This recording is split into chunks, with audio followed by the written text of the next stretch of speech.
اور جیسے میں اندر کہا کہ میری بہت تمنا تھی ان سے ملوں اور وہ آج پوری ہو گئی الحمدللہ. اللہ کا شکر ادا کرتا ہوں اس کی وجہ سے. ایک بار فون پہ بات ہوئی تھی چند ہفتے پہلے ان سے الحمدللہ. اور میں جانتا ہوں کہ جو بڑے عالم دین پاکستان کے ان میں سے ایک مولانا فضل الرحمان ہے ماشاءاللہ.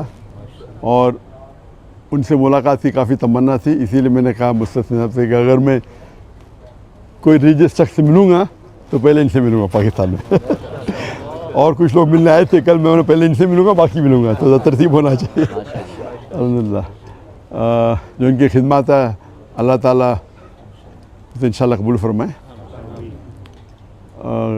جیسے کہ جانتے ہوں کہ میرا جو میری اسپیشلٹی ہے وہ ایک کمپیریٹیو ریلیجن, تقابلی ادیان. اور سیکنڈ ہے کہ جو لوگ اسلام کے خلاف یا اسلام کے خلاف جو تحریک ہے یا لکھتے ہیں یا تنقید کرتے ہیں تو وہ میری اسپیشلٹی ہے کہ اس تنقید کا جواب دے. تو میں ایک الگ فیلڈ سے ہوں اور یہ دعوتی میدان میں متاثر ہوا میں شیخ احمد دیدات سے. اور میری تمنا تھی اور میرے والدین کی تمنا بھی تھی کہ میں ڈاکٹر بنوں, اور اس وقت میرے نزدیک سب سے بہترین جو پیشہ ہے وہ ڈاکٹر کا ہے جو انسانیت کی خدمت کر سکتا. جب میں شیخ احمد دیدات صاحب سے ملا, ان سے متاثر ہوا, پھر قرآن کا ترجمہ قرآن کو اور ترجمے سے پڑھنے لگا, تو پتہ چلا کہ اللہ تعالیٰ فرماتے سورہ فصلت میں سورہ نمبر 41 آیت نمبر 33 میں ومن احسن قولا ممن دعا الی اللہ وعمل صالحا وقال اننی من المسلمین. کون شخص بہتر ہے جو لوگوں کو بلاتا ہے, جو اللہ کی دعوت دیتا ہے اور کہتا ہے کہ میں مسلمان ہوں. تو اس سے ظاہر ہے کہ اللہ تعالیٰ کے نزدیک قرآن مجید میں سب سے بہترین پروفیشن پیشہ ہے وہ داعی کا ہے. تو جب مجھے ایک اچھا پیشہ ملا جو ڈاکٹر سے بھی اچھا ہے, تو میں تبدیل ہوا doctor of a body to doctor of a soul. ایک طبیب سے جو بدن کا ڈاکٹر ہے طبیب ہے, میں کنورٹ ہوا روح کے طبیب کے ساتھ. علم الابدان سے علم الادیان. الحمدللہ. اور جیسے کہ آپ لوگ جانتے ہوں گے کہ میرے زبان میں لکنت تھی, کہتے ہیں اسٹیمرنگ. اور جب بچپن میں کوئی مجھے پوچھتا تھا تمہارا نام کیا ہے, میں نام ذاکر ہے, یہ زبان میں لکنت تھی. اور ایک شخص اگر خواب میں سوچنا چاہتا ہے, کچھ بھی سوچ سکتا ہے, خواب ہوتا ہے. تو خواب میں یہ سوچ سکتا تھا کہ میں بڑا ڈاکٹر بنوں گا, لیکن کبھی خواب میں یہ نہیں سوچ سکتا تھا کہ میں 25 لوگوں کے سامنے تقریر کروں گا, کیونکہ لکنت تھی زبان میں. اس کے بعد اللہ کی مدد آئی, شیخ دیدات سے ملاقات ہوئی, اور موسیٰ علیہ السلام کی جو دعا ہے سورہ طٰہٰ کی سورہ نمبر 20 آیت نمبر 25 سے 28 میں جو شروع میں کہا, اور وہ دعا جو ہے رب اشرح لی صدری ویسر لی امری واحلل عقدۃ من لسانی یفقہوا قولی.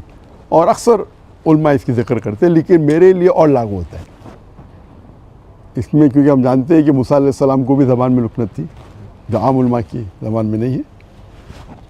اور اللہ سے دعا کرتے کہ صدر کو بڑا کرو, اور جو لوگوں کے بیچ میں جو درار ہے, جو بیریئر ہے, اسے نکال دے.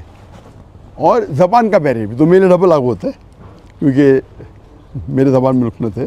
اور اللہ کی مدد سے میں تقریر کرنا شروع کیا, اور اللہ کی فضل سے اللہ نے محبت ڈالی.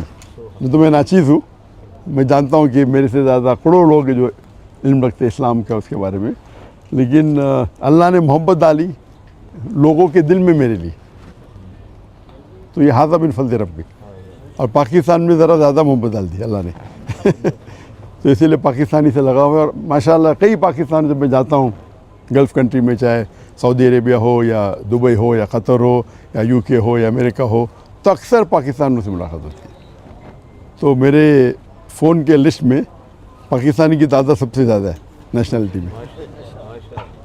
حالانکہ پاکستان جو میں آیا تھا بہت پہلے آیا تھا 1991 میں, 33 سال بعد ابھی آیا, اور یہ پہلے بار انشاءاللہ جو امید ہے ایک تقریر کے سلسلے میں.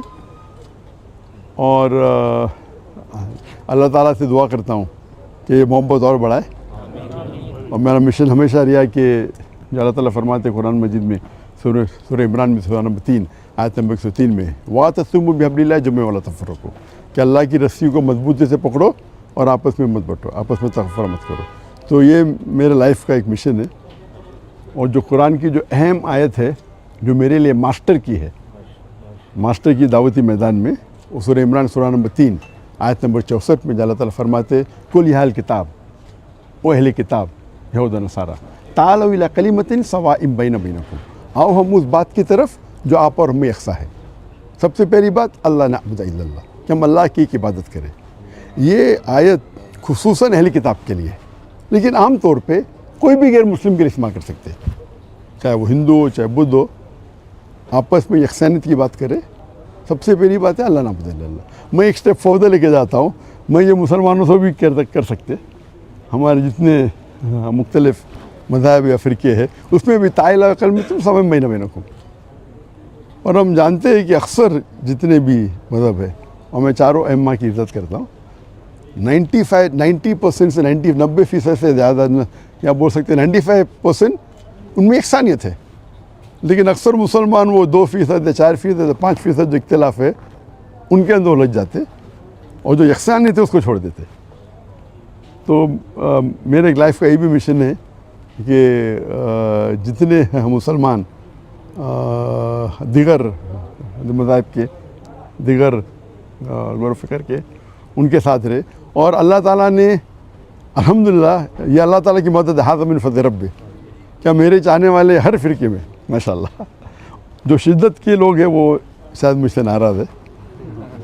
اللہ کی مدد ہے کہ اسی لیے اللہ تعالیٰ نے محبت ڈالی. اور آپ جانتے ہیں کہ جو صحابہ تھے ہر صحابہ سمجھتے تھے کہ اللہ کے رسول ان سے سب سے زیادہ محبت کرتے.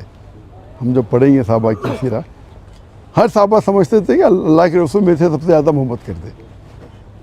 تو اللہ نے محبت میرے چاہنے والوں میں بھی ڈالی. تو جہاں میں جاتا ہوں لوگ محبت سے ملتے. کچھ ہے جو لوگ تنقید کرتے جس طریقے سے اللہ نے کہا کہ اللہ کے رسول کے لیے بھی ہر اللہ کے رسول کے لیے ایک اینیمی ایک دشمن ہمیشہ رہیں گا. قرآن کی آیت ہے. تو جو لوگ اللہ سے کام نکالتا ہے ان کو شہرت کے ساتھ ساتھ لوگ ان کے خلاف بھی ہوتے. تو یہ پارٹ اینڈ پارسل ہے. تو دعوتی میدان کا ایک پارٹ اینڈ پارسل حصہ ہے. لیکن میں ہمیشہ چاہتا ہوں کہ لوگ قرآن اور اللہ کے رسول کی بات پہ یکساں ہو اور یونائٹ ہو. اس کے اوپر ایک میں نے تقریر کی تھی دا یونٹی ان دا مسلم امہ. امت میں کیسا ایک یونٹی پیدا کرے. اور انشاءاللہ مجھے امید ہے کہ انشاءاللہ یہ پاکستان کا دورہ مفید ہوگا میرے لیے خصوصاً. اور اللہ سے دعا کرتا ہوں کہ جو بھی تھوڑی بہت میں تقریر کر لیتا ہوں اللہ اسے قبول فرمائے. اور چاہتا ہوں کہ آپ سب میرے لیے دعا کریں کہ اللہ تعالیٰ اس دنیا اور آخرت میں مجھے انشاءاللہ اس کا اجر دے.